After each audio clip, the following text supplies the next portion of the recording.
Takole je na mariborskem trgu Leona Štuklja proti uvedbi sporazuma ACTA skandiralo kakšnih 250 protestnikov. Kapitalizmu! Svoboda narodu!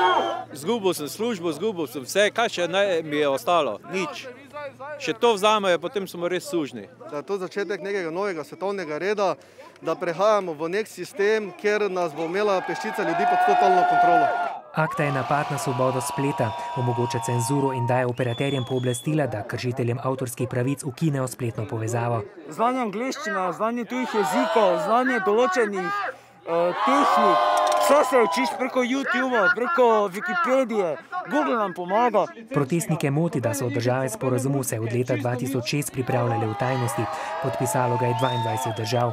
Da v njem ni bilo javne razprave, zamerijo tudi slovenski vladi. Tudi Drnovškova sama je rekla, da ni dobro prebrala, mislim, ko je dala svojo izjavo, tako da to je malo narobe z demokracijo, z osnovnimi principi demokracije. Na spletnem omrežju Facebook je udeležbo napovedalo skoraj 2000 nasprotnikov ACTE, a se je protestov udeležilo le kakšnih 250. Če bi bilo vsaj za enih 20 stopinj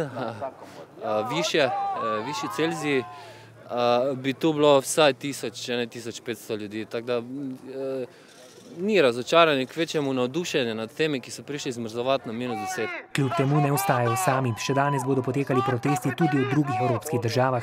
Vrhunec pa bodo dosegli na anti-ACTA dan 11. februarja.